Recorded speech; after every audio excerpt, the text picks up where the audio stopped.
এমন একটা রাষ্ট্রে জন্মগ্রহণ করছি, 1 মিনিটের জন্য হলেও কোনোভাবেই মন খারাপ করে থাকার কোনো প্রকার উপায় নাই। কোনো একটা ঘটনা আপনার আমার সামনে চলে আসবে। যেহেতু মার্ক জুকারবার্গ একটি অ্যাপ্লিকেশন তৈরি করে দিয়েছেন, সেটার বদৌলতে আপনি আমি প্রত্যেকেই দেখতে পাই যে কোনো একটা ঘটনা আপনার সামনে আসবে, আপনার মনকে খুশিতে ভরিয়ে দেবে। যদিও আপনি মন খারাপ করে থাকবেন, মন খারাপ করে থাকতে পারবেন না। কোনটা রেখে কোনটা বলবো? বর্তমান এনসিপির যে নেতা, ওনার সহকর্মীকে আবার কুপ্রস্তাব দিয়েছে। অপরদিকে আজ গোলাম মাওলা রনি সাহেবের একটা ভিডিও দেখছিলাম, সেখানে আবার তিনি জুলাই আন্দোলনের দিকে প্রশ্নবিদ্ধ একটা চিহ্ন এঁকে দিয়েছে। প্রত্যেকটা বিষয়ে আজকের ভিডিও কথা বলবো, একটু খেয়াল করে শুনবেন। আগে একটা ভিডিওতে ডক্টর মোহাম্মদ ইউনূস সাহেব লন্ডন সফরে গিয়েছিলেন, সেই বিষয়ে কথা বলছিলাম। অনেকে কিস্তি তোলা পার্টিরা কিন্তু আমাকে গালি দিয়েছেন। তা আই ডোন্ট কেয়ার, গালি সোশ্যাল মিডিয়ায় ভিডিও করলে গালি শুনতে হয়, এটা স্বাভাবিক। কারণ বাংলাদেশের সিস্টেম পক্ষে গেলে তালি, বিপক্ষে গেলে গালি।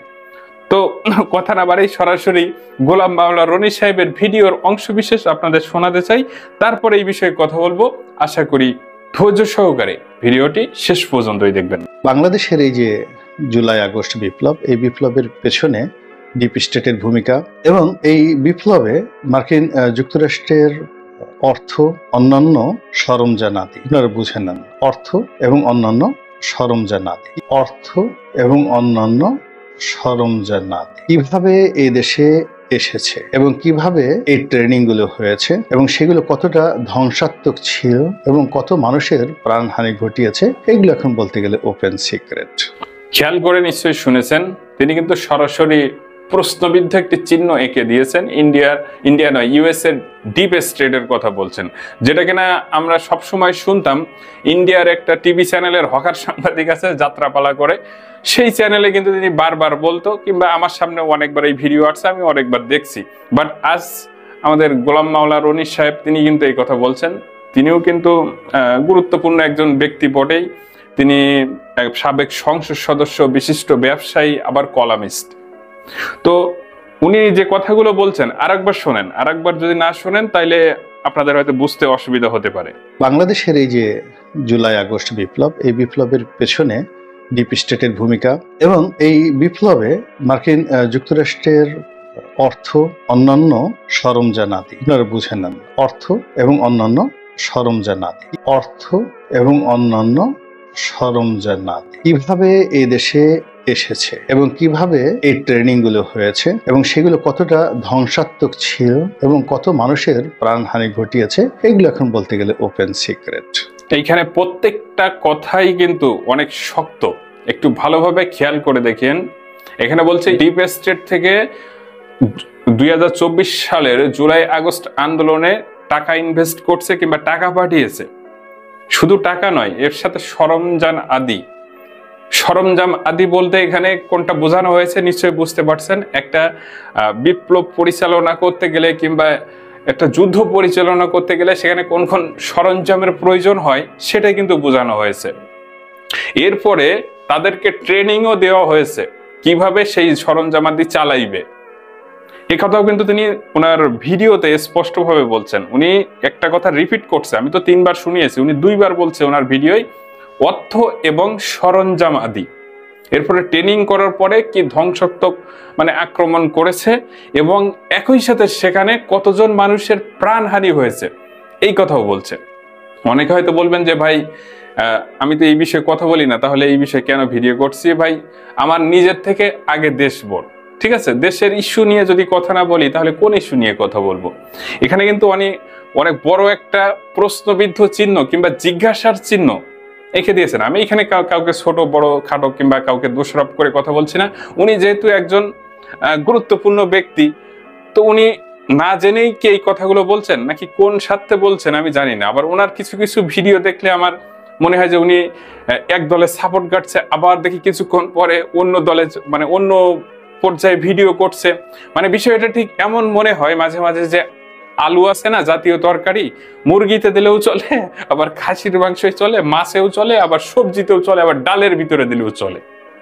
তো এরকম। তো যাই হোক, সেটা উনিই ভালো বলতে পারবেন কিংবা সংশ্লিষ্ট কর্তৃপক্ষ যারা রয়েছে তারাই ভালো রকম বলতে পারবে। যে কেন তিনি এই কথা বলছে, জুলাই আন্দোলনকে কিংবা বিপ্লবকে স্থবিদ্ধ একটা পর্যায়ে দাঁড় করিয়েছেন। তো যাই হোক, উনি আবার শেষে কিন্তু বলছেন সেটা এখন ওপেন সিক্রেট, মানে প্রায় প্রত্যেকেই জানে যে এই ঘটনাগুলো ঘটেছে। ডিপ স্টেট থেকে অর্থ সরবরাহ করছে, সরঞ্জামাদি সরবরাহ করছে এবং ট্রেনিং কিংবা প্রশিক্ষণ দিয়ে তাদেরকে বিপ্লবে অংশগ্রহণ করিয়েছে, এটাই কিন্তু তিনি বলতে চেয়েছেন। তো যাই হোক, সেটার বিষয়ে উনি ভালো জানেন কিংবা সংশ্লিষ্ট কর্তৃপক্ষ বাংলাদেশে যারা রয়েছেন তারাই খুঁজে বাইর করবেন। এইবারের বিষয় হলো যে বাংলাদেশের যে নতুন এনসিপি কিংবা বাংলাদেশ সিটিজেন পার্টি, আমার যদি ভুল না হয়ে থাকে, তো দলের শীর্ষ নেতার কাছে অভিযোগ করেও বিচার পায়নি এনসিপি নেত্রী। এখন সারওয়াত তুষারের বিরুদ্ধে কিন্তু একটা বড় এলিগেশন চলে আসছে। এনসিপির মানে বড় নেতা আর কি, কিংবা কেন্দ্রীয় নেতা এরকম কিছু একটা, আমি সঠিক জানি না। তো ওনার বিরুদ্ধে কিন্তু নারী কেলেঙ্কারি কিংবা ওনার সহকর্মী কিংবা একসাথেই পার্টি করে তাকে কুপ্রস্তাব দেওয়ার অভিযোগ এনেছে এবং সেই নারী অবশেষে বড় নেতাদের কাছে কিংবা শীর্ষ নেতাদের কাছে অভিযোগ করেও কিন্তু কোনো প্রকার বিচার পায়নি বলে অভিযোগ করেছে কালের কণ্ঠই। এই যে দেখেন কি লিখছে, জাতীয় নাগরিক পার্টি এনসিপির যুগ্ম আহ্বায়ক সারওয়াত তুষারের বিরুদ্ধে দলের এক নেত্রীকে কুপ্রস্তাব দেওয়ার অভিযোগ উঠেছে। ভুক্তভোগীর অভিযোগ, এনসিপির শীর্ষস্থানীয় নেতৃবৃন্দের কাছে অভিযোগ করেও বিচার পাননি তিনি, উল্টো তাকে অভিযুক্ত করেছেন এনসিপির মুখপাত্র।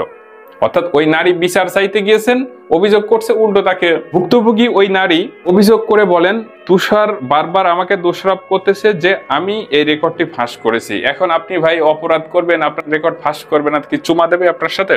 এখন এটা তো বাংলাদেশের প্রথম সারির প্রত্যেকটি গণমাধ্যমে কিংবা সোশ্যাল মিডিয়ায় পোস্ট করেছে, মানে মোবাইল খুললেই আপনাদের এই আলাপ, সেখানে একটা মানে আপত্তিকর একটা শব্দ বলছে, সেটা ভিডিওর মধ্যে ব্যবহার করা ঠিক না, পরে আবার রেস্ট্রিকশন চলে আসতে পারে। তো এই হলো ভাই মূল পরিস্থিতি। ওদিকে আবার এখান থেকে 2 দিন আগে প্রফেসর ডক্টর মোহাম্মদ ইউনূস, বর্তমান অন্তর্বর্তীকালীন সরকারের প্রধান, তিনি লন্ডন সফরে গিয়েছেন। সেখানে আমি হাসি মুখে কয়েকটা কথা বলেছি, কিস্তি তোলা পার্টিরা সেখানে গালি দিচ্ছে। আচ্ছা ভাই, গালি আমার দেখতেই ভালো লাগে, কমেন্টসে গালি দিয়ে তাদের মন ভরে না, ইনবক্সে গালি দেয়। আচ্ছা ভাই, তোরা যে গালি দিবি দে, ভালো কথা, বাংলা ভাষাটা একটু শুদ্ধ করে লেখ যাতে আমি পড়ে মজা পাই। আমি ভাই পড়ি আর হাসি তো ওইগুলো। বাংলাদেশের একটা কোন দলের যেন একটা নেতা রয়েছে বাংলাদেশে, ওনার নাম মোহাম্মদ তারেক, তো অনেকেই তাকে মধু তারেক, আম তারেক বলে। তো উনি কিন্তু সবসময় বলে যে কিস্তি তোলা পার্টিরা এই যে ফেক কমেন্ট করে এই সেই। পরে আমি চেক করে দেখি এক একজনের প্রোফাইলে 5 জন 7 জন করে ফ্রেন্ড। তো এইগুলো কি কিস্তি তোলা পার্টি ছাড়া কারাই করবে? তো দেখেন, যেটা সত্য, সত্যকে সত্য বলতে হবে, মিথ্যাকে মিথ্যা বলা শিখতে হবে। কিছু কিছু বিষয় রয়েছে কারো পক্ষে যায়, কিছু কিছু বিষয় রয়েছে কারো বিপক্ষে যায়।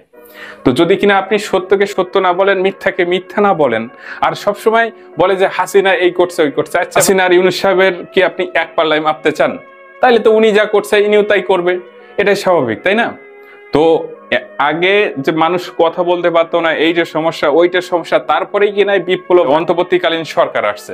তো এখন এইখানে যদি আমি কথা বলতে না পারি, তাহলে আর এত কিছু করে লাভ কি হলো? আপনাদের মতামত কি চাইলে কমেন্ট সেকশনে জানাতে পারেন। ধন্যবাদ সবাইকে এতক্ষণ সাথে থাকার জন্য।